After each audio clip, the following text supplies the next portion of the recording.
Hey guys, welcome back. Can you hear that? That's the flame waiter going. Kind of sounds like an airplane.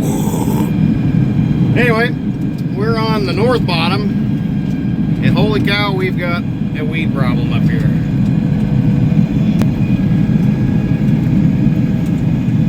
Just went driving around this morning, and this is by far the weediest piece that we have at the moment.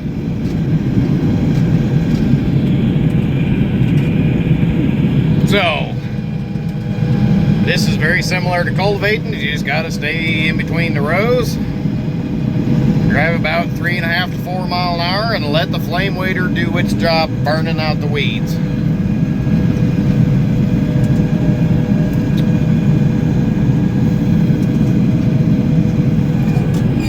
Not really much to see during the day other than my dirty window I forgot to clean this morning.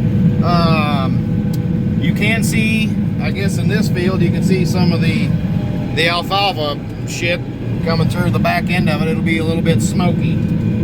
Or if you got big grass balls, those will be maybe on fire or just smoky. Not really much to see during the day.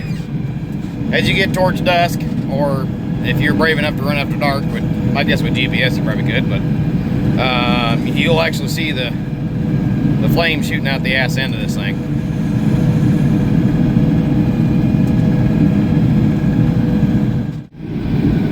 Well, look at that weed patch.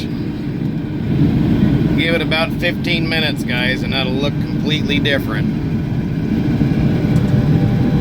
Yeah. So I just turned right around. The outside pass I did all the way around. The next one I did just this little corner piece. It's like 3 acres. And turned right back in here to this.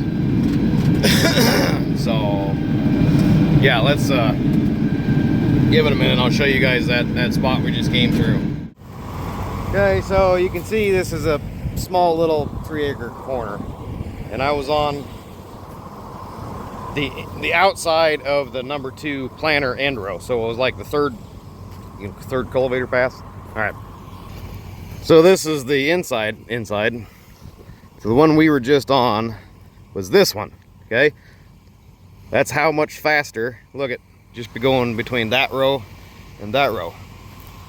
That is how fast that, and you can see it. Like, see how that's dead right on the corn row. It's not in the middle because, you know, there's no burner in there. We'll go clear out here to the outside planter pass.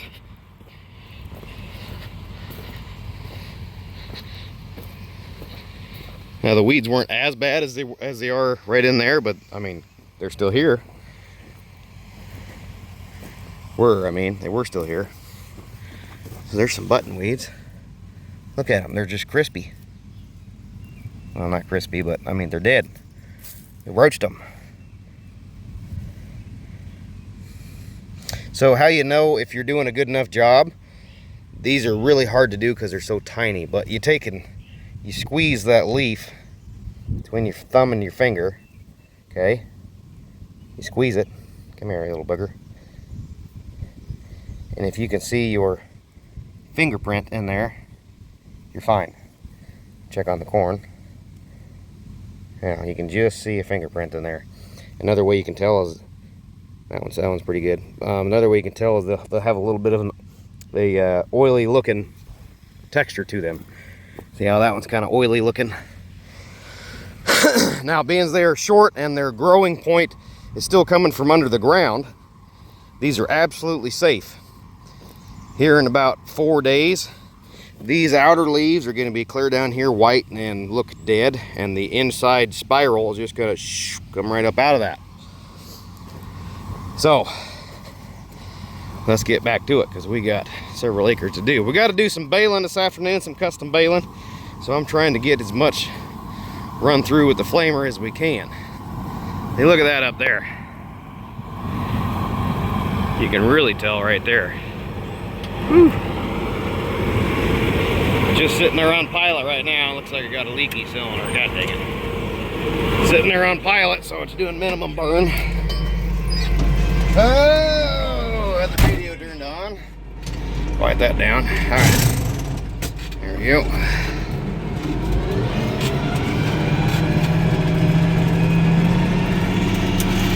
Back to it.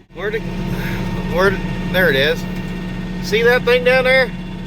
I know what that is, but I bet you guys don't.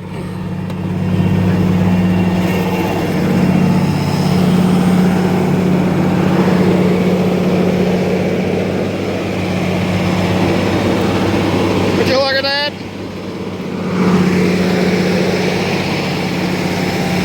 Dang it, now I gotta carry this thing around. My Batwing mower blade broke off like 3 years ago. Alright, what's going on? Yeah, that one likes to hang up. No damage. Man, look at that. See how that's dripping? I haven't shown you guys that yet, but that thing will completely frost over in like 30 seconds. Alright, hold on, I'll show you. I guess it might not between here and the end row, but let's see. Okay. Big off, hit her on, and away you go.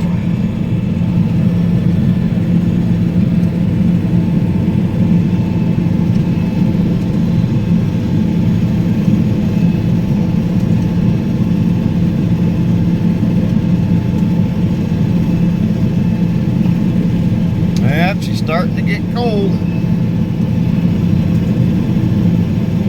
Yep, there it comes. Starting to frost up. There it is. Turning white. Yep.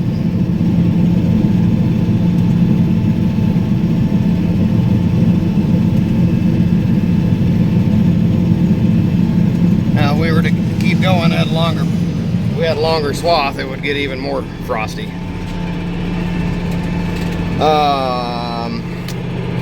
I think it was this flamer when I first set it up.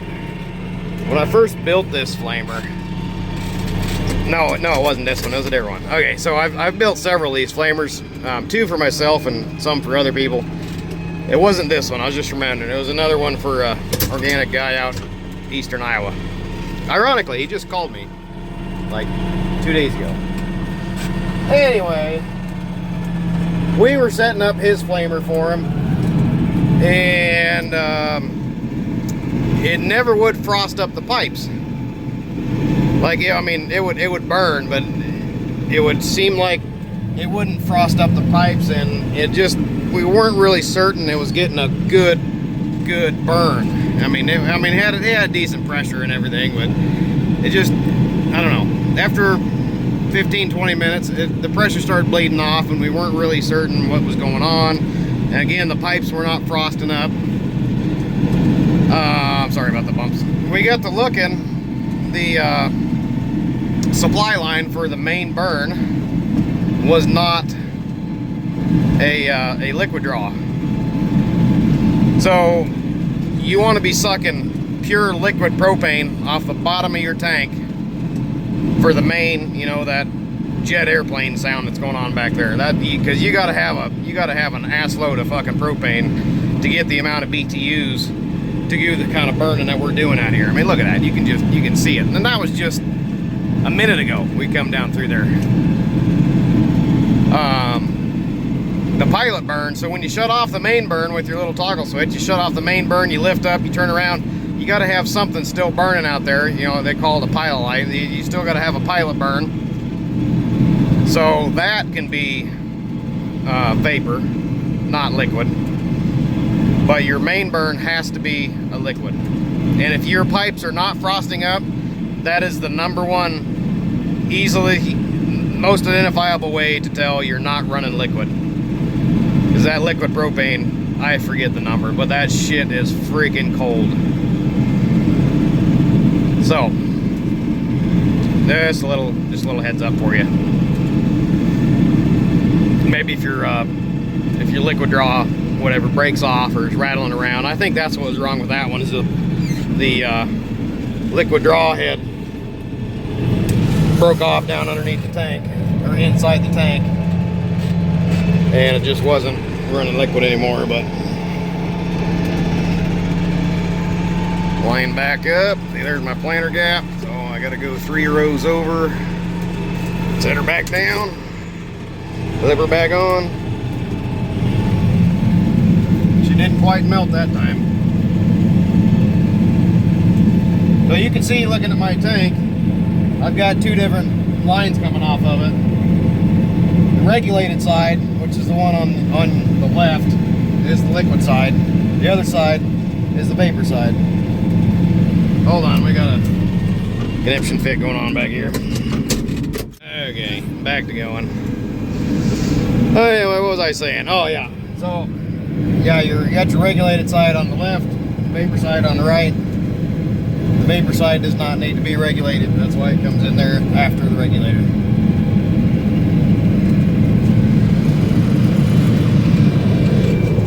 It's been a really freaking weird year.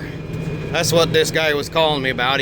One of his neighbors was looking for some advice on what to do with his corn, because it was planted a couple weeks ago around middle of May, I guess it was, he said. And he had really weird emergence. Some up, some not. I said, well, yeah, I've kind of got the same problem. The field over here that I was really contemplating replanting, I gave it an extra couple days there on Sunday into Monday, and it looked like it was pulling through even better yet. So I decided to hold off on replanting that one. It's not as weedy as this one. This is one of the weediest cornfields we've got. For some, I don't know why, but yeah, it's kind of a weird year. We had really good temps there second week of May, and then all that rain that came through middle of May, and then it got cold and the corn just sat there. So anyway, they planted, you know, middle of May, that corn sat there for 2 weeks, seems like, before it started doing anything. Made a lot of guys nervous, including me.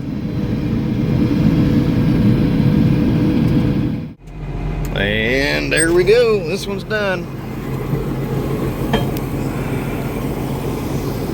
Everything looks good.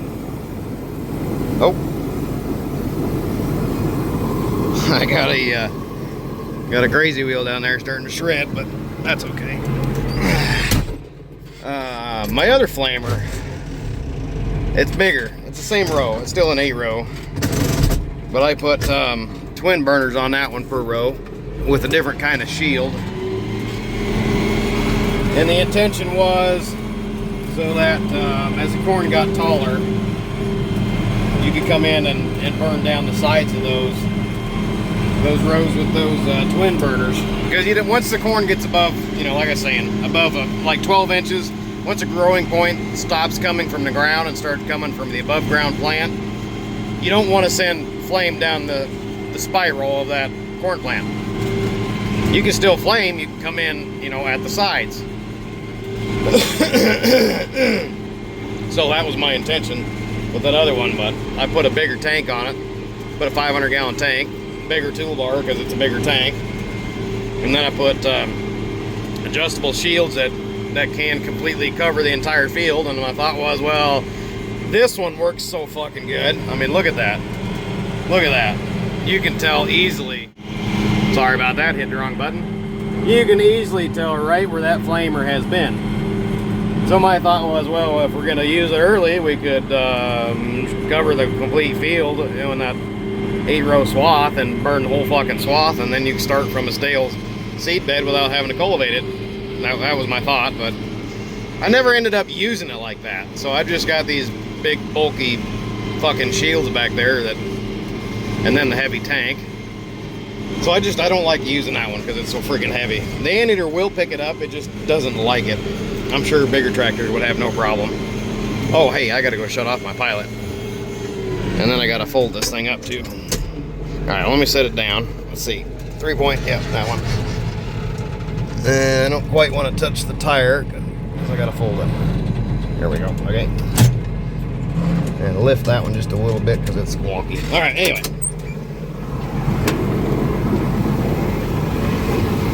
So to shut off the pilot, you just come back around over here.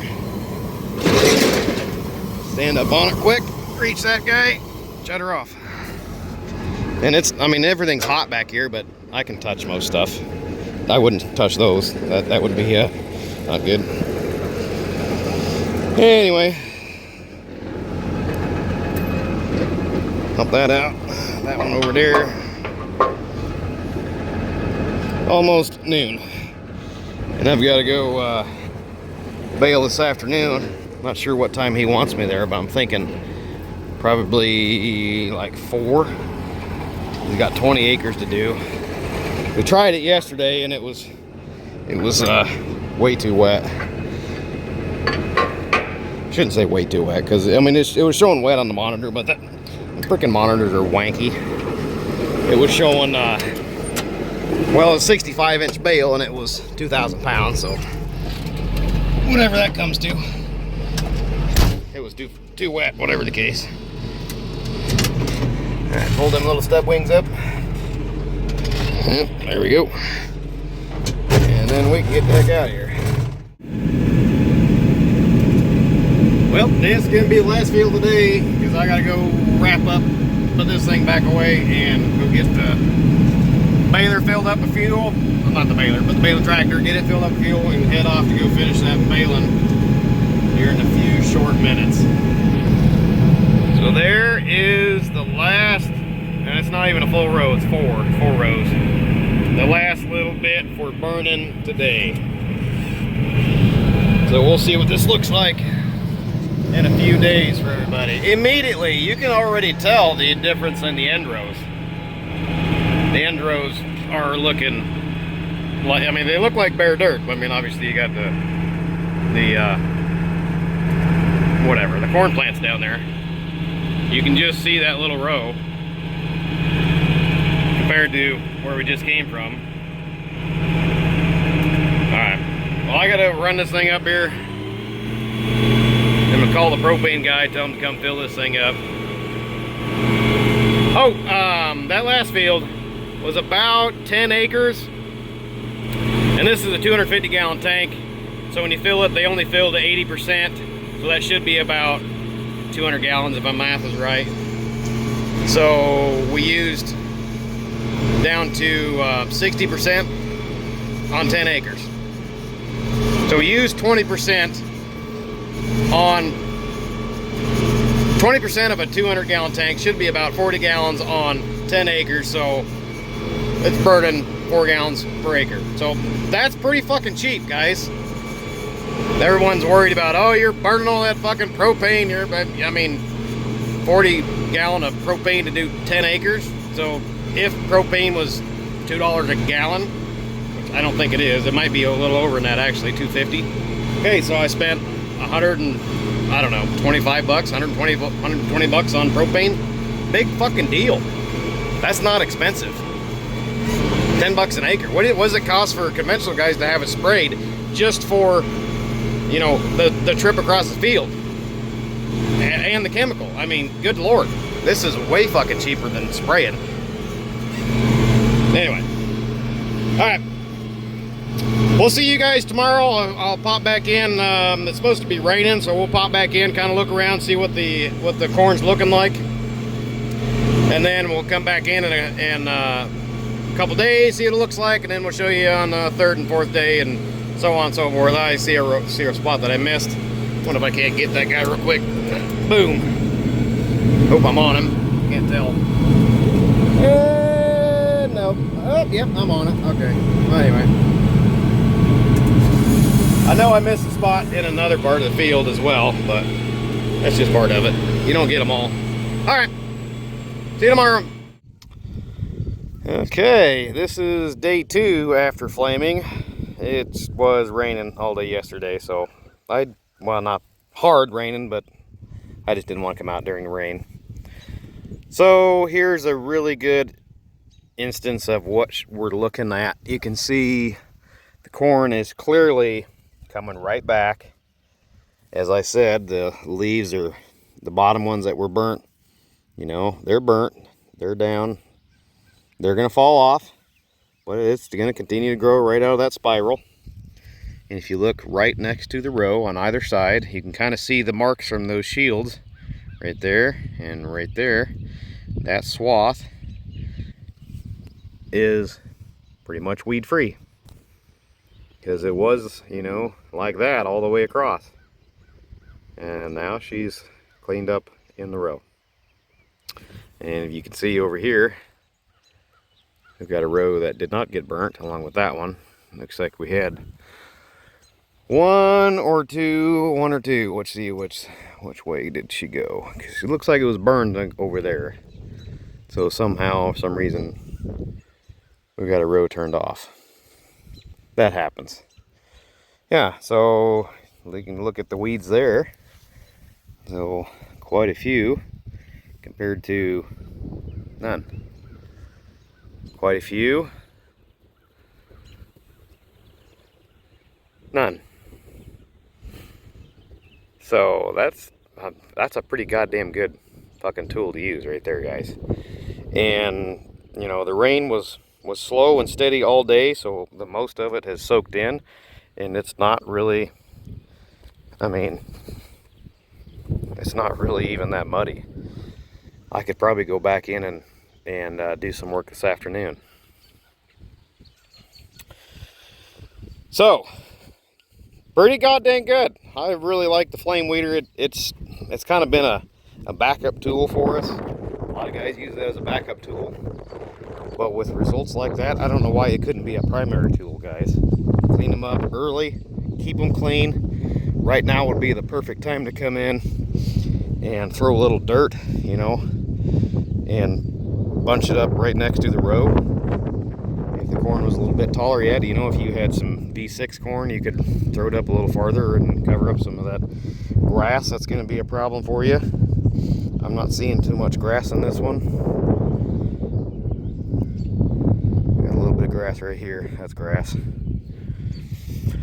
Anyway, I've always really liked the flame weeder. I just, you know, I don't use it all the time. We don't have corn every year. When the propane guy came and filled us back up, he came basically right after I was done on this field, and we were doing the math. We were burning just a skosh over 4 gallons per acre, and the propane price right now is $1.59. Gee whiz, $6, $7 an acre. That's pretty fucking cheap weed control. If a guy wanted to set up a complete field burn, why not? Probably have to go with, for a 20-foot toolbar, you'd probably have to go with, you know, 3 times as many burners. Probably need to go about every 10 inches. But why the heck not? You spend 20 bucks an acre on propane instead of, you know, having a big old weed mess. Anyway, so you can clearly see the corn's coming back, not gonna hurt it at all. You can see the kind of weed control we got going on. Definitely worth the flaming. So anyway, that's what flaming organic corn is going to look like. So I appreciate you guys coming along and checking it out. All right, guys, we're going to call that a wrap. Appreciate everybody coming along and watching. If you would please, we were looking at the YouTube analytics. Not everybody is subscribed. I appreciate it if you do. It certainly helps get these videos pushed out. Until next time, guys, catch you later.